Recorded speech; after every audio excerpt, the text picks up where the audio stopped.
जय सेवा जोहार साथियों, नमस्कार, जोहार सलाम।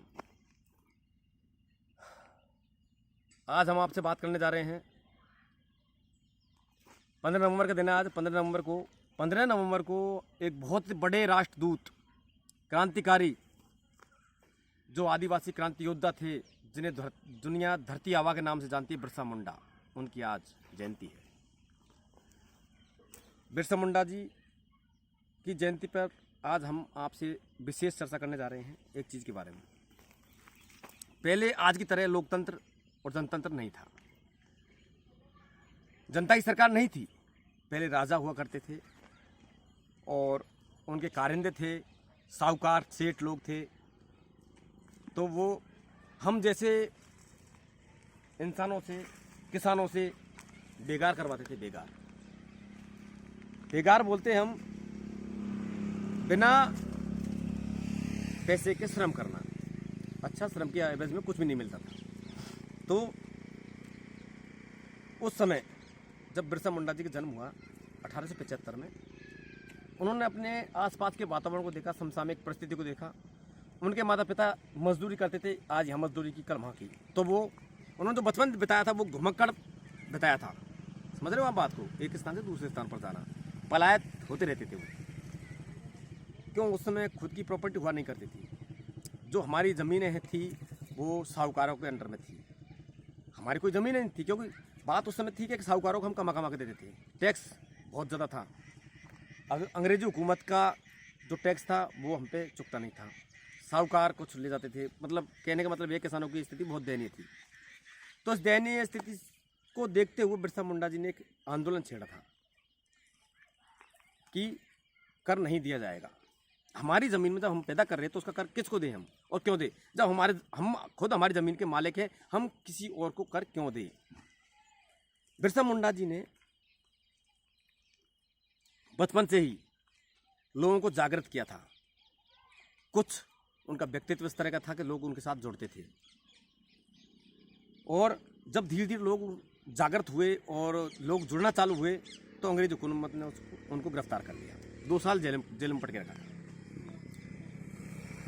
इस कारण जब उन्होंने पब्लिक को इधर मतलब सचेत किया, जागृत किया और चेतना दी, उस जिसके कारण उनको धरती आबा के नाम से जाना जाता था। धरती आबा बिरसा मुंडा, क्योंकि धरती की आबरू के लिए उन्होंने संघर्ष किया था। अपनी ज़मीन को बचाने के लिए, जल जंगल ज़मीन के लिए संघर्ष किया था। उन्होंने पहली बार से कहा था, जल जंगल ज़मीन के लिए संघर्ष करना।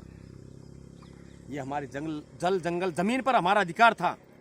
और इस अधिकार का सर्वप्रथम जो हमें आवाज़ करवाया था, सर्वप्रथम जो शिक्षा दी थी, इसकी जानकारी दी थी, वो थे बिरसा मुंडा।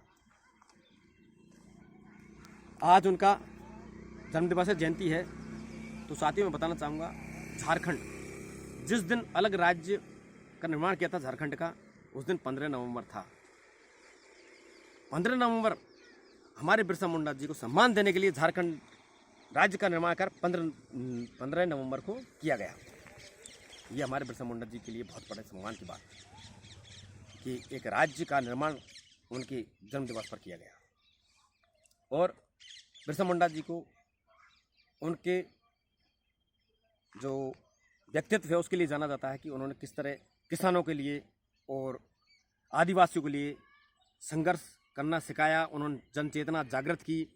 शिक्षा के, विशेषकर उन्होंने शिक्षा पर जोर दिया था। उन्होंने कहा था कि अपने बच्चों को शिक्षित बनाओ, जिससे इनके अंधविश्वास दूर हो, क्योंकि बहुत बड़े वो ऐसे व्यक्तित्व थे, उन्होंने अंधविश्वास को दूर करना सिखाया था।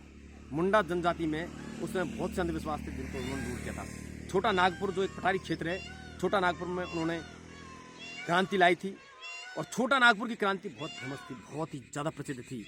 वहाँ के किसानों ने और वहाँ के आदिवासियों ने जो अंग्रेजी हुकूमत थी उसके खिलाफ विद्रोह किया था।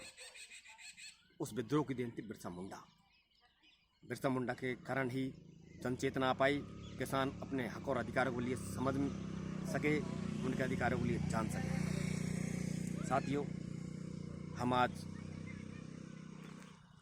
उनके विचारों को ग्रहण करते हुए और आगे बढ़ाने का संदेश देते हैं कि उनके विचारों से हमारी युवा पीढ़ी जो जागृत हो, और उन्होंने जो संदेश दिए शिक्षित बनने के लिए, संघर्ष करने के लिए और अपने समाज के लिए संघर्ष करने के लिए, संस्कृति के लिए संघर्ष करने के लिए, जल जंगल जमीन के लिए संघर्ष करने के लिए संदेश दिए। उन संदेशों को हम चाहते हैं कि आने वाली पीढ़ी अनुग्रहित करे और उनसे कुछ प्रेरणा ले। जय आदिवासी।